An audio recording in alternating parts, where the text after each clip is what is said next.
the outbreak of the Wuhan coronavirus, Biden was still flacking for the Chinese government.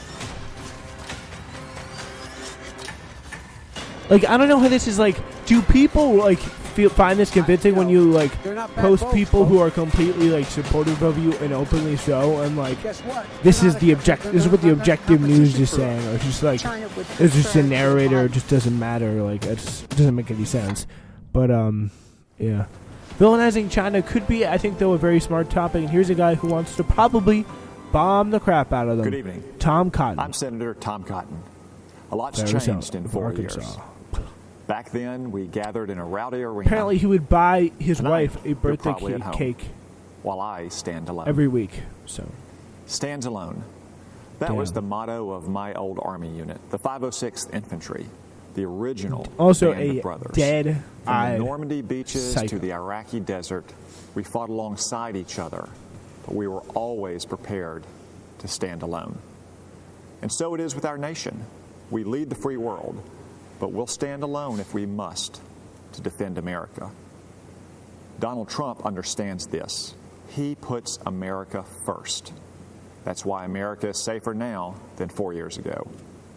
But Joe refers Biden to peace in the to a Middle weak, East Trump has achieved. Past. That is a drink. Barack Obama's own Secretary of Defense said Joe Biden has been wrong on nearly every major national security decision over the past 4 decades. So let's compare the records of Joe Biden and Donald Trump. Joe Biden slashed defense spending again and again. President Trump rebuilt our military and added the Space Force. Joe Biden let ISIS terrorists rampage across the Middle East. President Trump eliminated ISIS's leader and destroyed its caliphate. Another drink for Joe Biden that. opposed the mission to kill Osama bin Laden. President Trump avenged the murder of hundreds of Americans by killing Iran's terrorist mastermind, Qasem Soleimani. Joe Biden sent pallets of cash to the Ayatollahs. President Trump Just take a ripped few up sips the for dangerous this Iran at this point nuclear and just be deal. done with it. Joe Biden treated Israel like a nuisance. President Trump moved our embassy to Jerusalem and brokered peace deals in the Middle East. Joe Biden coddled socialist dictators in Cuba and Venezuela. This is just some of the President more Trump laughable fights against content about, communism like, in America's backyard and around the world. And on the Communist Party of where's China, the Joe Biden there as a is communist no rule? comparison. Joe Biden Yeah, aided this and is the abetted drink for China's that. rise for 50 years with terrible Definitely. trade deals that closed our factories and laid off our workers. President Trump stands up to China's cheating. He's and really hitting stealing all the economic lying. policy talking points here, which is pretty Joe good for Biden them. allowed It's a pretty Chinese effective fentanyl speech, but to flood across our especially southern for the right border. type of people. President Trump sanctioned Chinese drug dealers for poisoning our kids. Joe Biden said Chinese Joe communists Biden aren't said, even our drug competitors, dealers, aren't great bad job, folks. and keep it up. Just months before Let's they unleashed go, this plague on the guys. world. President Trump is clear-eyed about the Chinese threat, and he is making China pay. But China's not giving up. In The fact, they're Chinese rooting for threat. Joe Is Biden. that from Tom Cotton? If that does America's not other send a enemies chill won't give up down your either. spine, I do But not Joe know Biden will what you're be as doing. wrong and weak over the next 4 years as he has been for the last 50. We need a president who stands up for America, not one who takes a knee. A strong and proud America is a safe America, safe from our enemies and safe from war. No one who's seen the face of war desires to see it again. Too many of our fellow Americans are already honored at the hallowed grounds of Arlington. But if we want peace, we must be strong. Weakness is provocative. President Trump's strength has kept us out of war. Joe Biden won't stand up for America. Donald Trump will. So this November, let's stand with the president and vote to keep America great.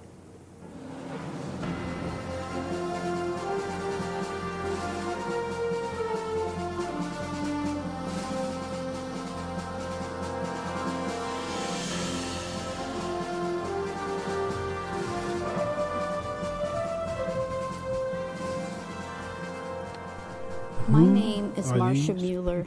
This is my husband, Carl. Our daughter Kayla was taken as a hostage and murdered by Oh. ISIS. From a young age, Kayla was amazing. Parents She of an taught ISIS herself victim languages, how to write music, how to play guitar. She worked with troubled youth, military veterans, and Native Americans. Everywhere Kayla went, people smiled. Kayla had a gift to be able to see the world through someone else's eyes. She became a humanitarian aid worker, and when she was helping children at an orphanage in India, Kayla wrote, "I find God in the suffering eyes reflected in mine. If this is how you are revealed to me, this is how I will forever seek you." She went to Turkey to help Syrian refugees in 2012. In August 2013, she was asked by another aid worker to cross the border into Syria to help at a hospital. On August 4th, 2013, ISIS terrorists stopped her vehicle and took her captive. Kayla was mostly held in a 12 by 12 cell in solitary confinement. It was cold and dirty. ISIS terrorists shined bright lights in her face. They shaved her head.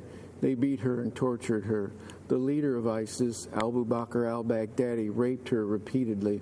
For 18 months, she endured. And we endured an agonizing back and forth between us, the Obama administration, and ISIS.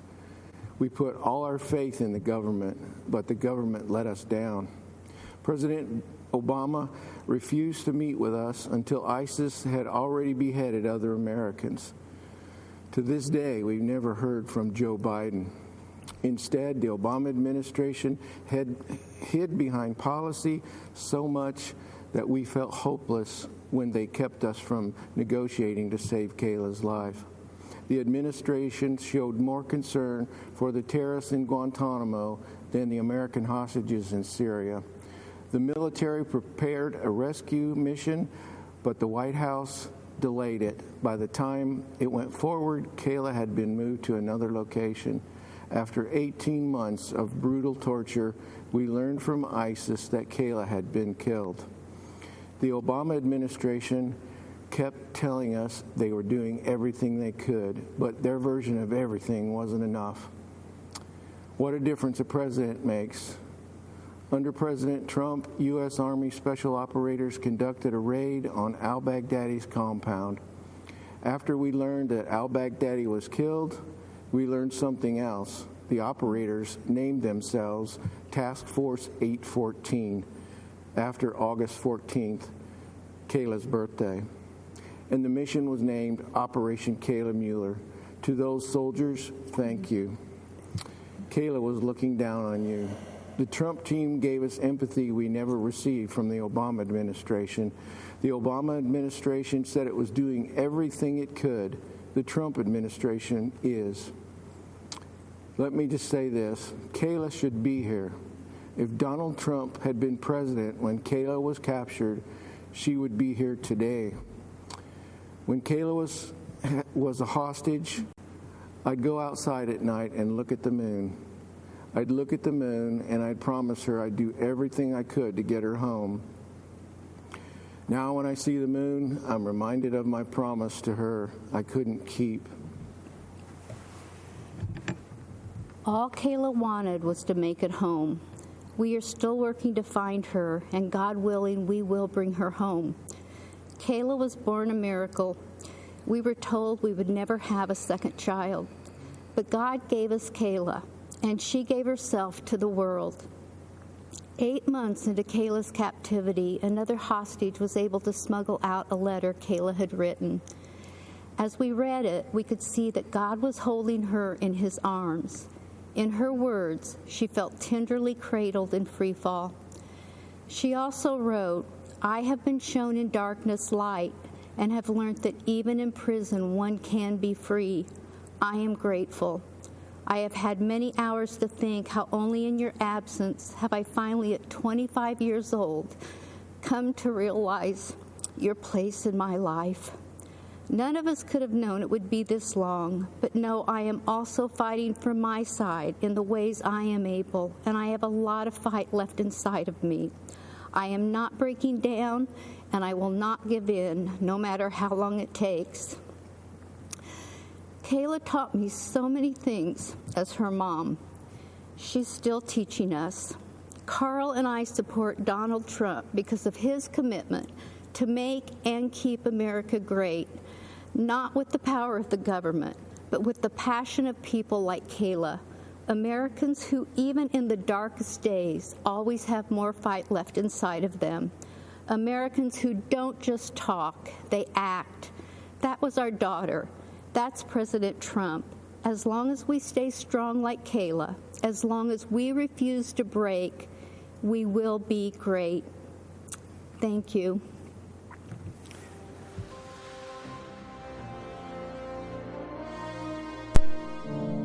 Very, very, very sad and effective speech there from the parents of an ISIS victim.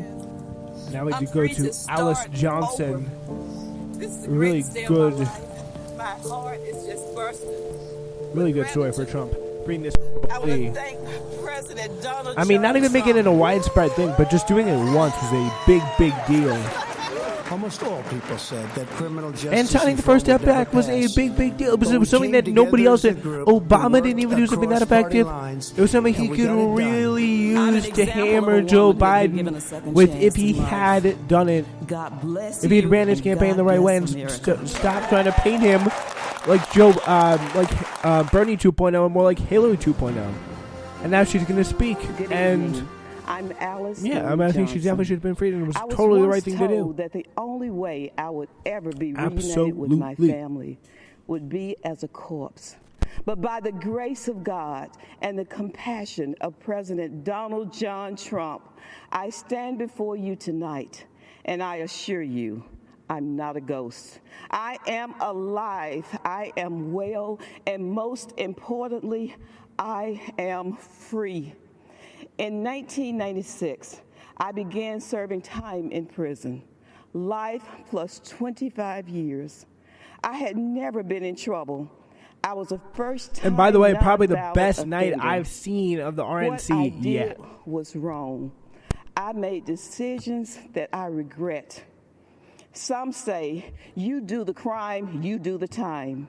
However, that time should be fair and just. We've all made mistakes. None of us want to be defined forever based on our worst decision. While in prison, I became a playwright, a mentor, a certified hospice volunteer, an ordained minister, and received the Special Olympics Event Coordinator of the Year award for my work with disabled women. Because the only thing worse than unjustly imprisoning my body is trying to imprison my mind. My transformation was described as extraordinary. Truth is, there are thousands of people just like me who deserve the opportunity to come home. I never stopped fighting for my freedom. My Christian faith and the prayers of so many kept hope alive.